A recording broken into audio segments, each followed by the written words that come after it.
Watching education and practicing education are two completely different things. And in our industry, a lot of people confuse the two. Watching something once might inspire you, but repetition is what actually leads you towards mastery. Welcome back to This Is Not About a Blow Dryer.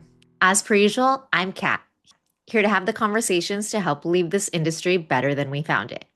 Today, I want to talk about something I believe is the real key to education: repetition. If you look at the landscape of education in our industry right now, foundational learning has taken a bit of the backseat.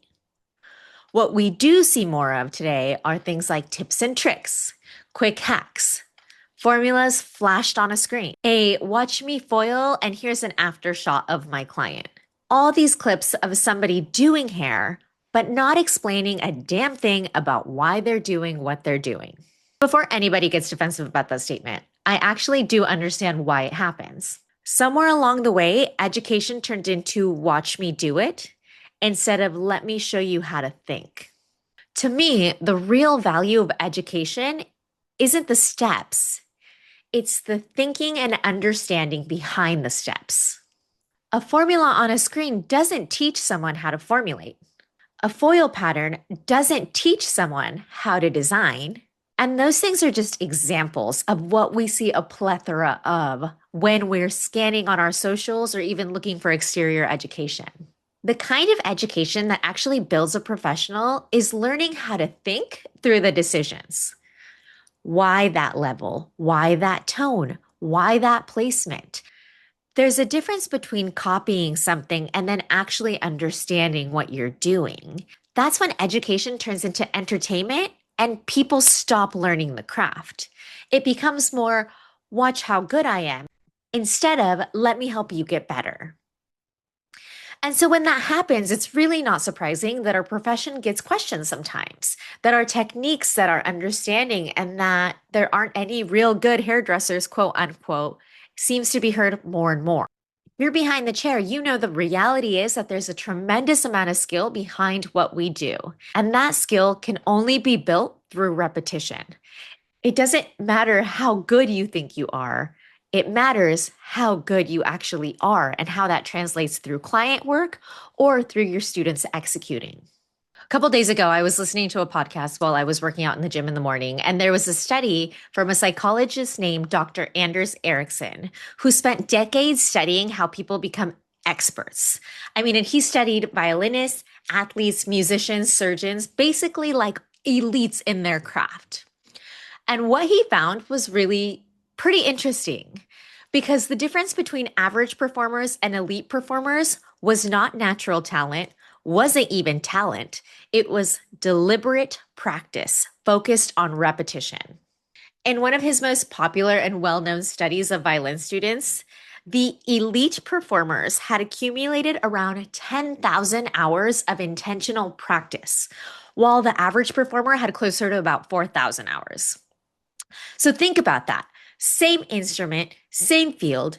The difference was how much time they spent repeating and refining the fundamentals and existing in that repetition, understanding that would produce a better outcome. That piece of research really stood out to me because I do teach and I do see it happen behind the chair. For example, we have an apprentice program that is really build at your own pace. So we've seen people go through our program in like 3 to 6 months and others take a little bit longer. And one of the key differences is honestly, they are bringing in extra dolly heads. They're working on extra models. They're putting in extra practice and extra time. But they didn't just practice to practice, they practiced with intention.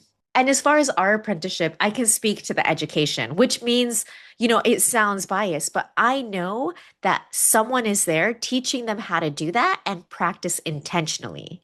I'm also willing to bet that someone helped them understand what to practice, how to practice, and had them probably practicing some of the things that seemed like nuance to others, but they knew there was value in it. How to practice and why it mattered matters just as much as what you're practicing. Because intentional practice usually doesn't just happen by accident. It happens through really good education and fantastic educators and mentors, which means who you trust to learn from also matters. Our craft and hair is no different. You don't become a great colorist because you watched one class. You become a great colorist because you practiced what you learned and continue to practice everything you know. Whether it's behind the chair, whether it's on mannequins, in your spare time, or maybe you're just thinking about formulations and repetition, you're building and working those muscles. Think about something as simple as foiling. The first time you learned it, you're thinking about everything. My comb on this hand, my foil on this hand, my section, my clips, my bleach. Where do I section? How tight should that weave be? Tension. There's so many things that we think about to actually make a highlight or a foil happen. Your brain is working on overtime. But after you've done it hundreds, maybe thousands of times, something shifts. Your hands start to understand that movement. You can focus more on that cleaner section. Your eyes start to recognize placement. Your eyes start to visualize the design. Your brain starts thinking less about how to foil and more about why you're foiling in the first place, what you're wanting to see, what you're going to do will create what it is that you want to see. And that's what repetition does. It moves a skill from something you're consciously trying to do into something that just becomes part of your craft that you can continue to build on and strengthen. If you go to the gym and you do bicep curls, you might only start with 5 pounds and you're doing the same movement, but that same movement with the 25-pound dumbbell will feel more challenging, but is something you can layer on because you worked that 5 pounds so many times before that you built that muscle up to soak in more. I mean, I'm not even going to lie to you. Sitting here recording this episode is something that I practice. I rehearse ideas. I practice communicating clearly. I think about my inflection. I think about how this is going to sound when you're listening to it and what it's going to look like when you're watching it. I practice communication clearly, and that not only helps me when I'm talking to you here, but it's something that strengthens when I'm talking to my clients behind the chair or teaching in a class, because teaching and communication are skills too.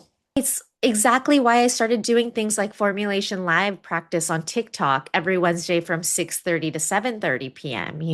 It's not a demo, it's a practice. It's a place where we can look at case studies and we can talk through thinking and we can repeat the process of breaking down what color theory and formulating actually looks like together in a space that allows for questions and allows for that coaching and guidance.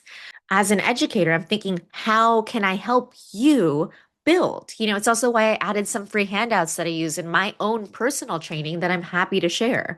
And they're meant to help you study and feel prepared when you come into class or when you join a live session. If those are even things that you are listening to right now and you want to practice, send me an email and I'll get them over to you. The email is down in the description below. I am happy to send those to you and take a peek at Not About a Blow Dryer live every Wednesday from 6:30 to 7:30 p.m. Pacific Standard Time to jump in on those formulation classes to get that extra practice. To me, education isn't about showing people how good you are. It's not about proving how much you know. It's about discovering what someone else already knows and nurturing it, growing it, developing it until honestly, one day that person that you've been training could take your job at any minute, but you're totally fine with it because you've also built that muscle and you're ready to hand that job over so you can move on to what's next. That's what great educators do. They don't make the room about themselves.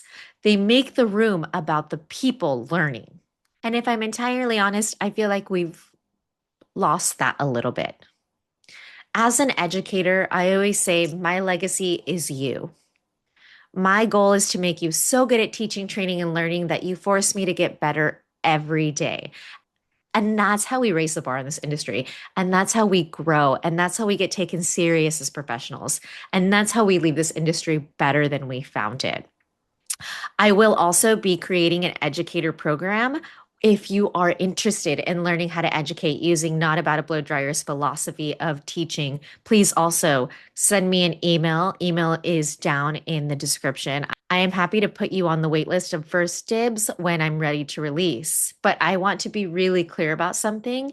This will not be open to everyone. There will be an application process, and not because I'm looking for the best stylist in the room or the fattest resume in the room. I'm looking for the right kind of people. I'm not even looking for the best stylists because let's be real, we all think we're the best stylists and we've all taken at least one master something course to call ourselves that. But I'm looking for people who are open, committed to growing, and serious about developing the craft. Because skill can be taught. I can make you a great colorist and a fantastic educator.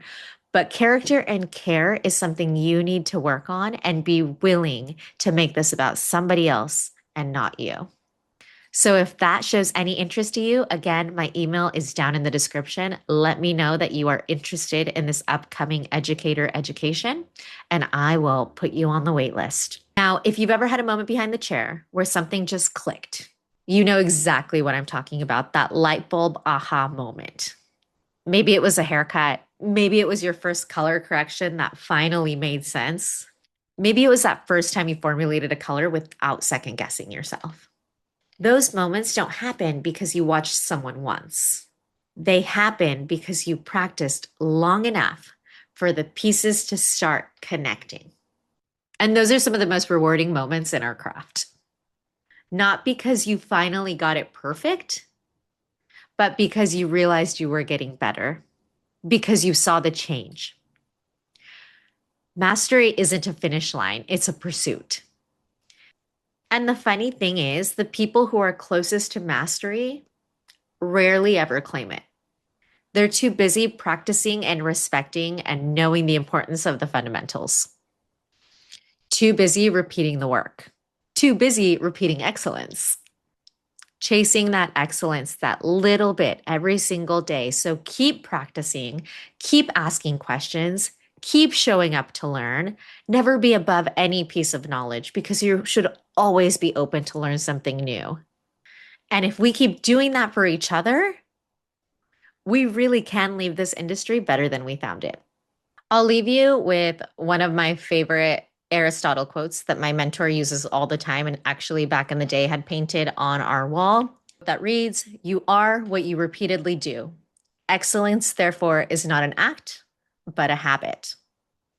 Thanks for tuning in, and I will see you next week when we have another conversation that's not about a blow dryer.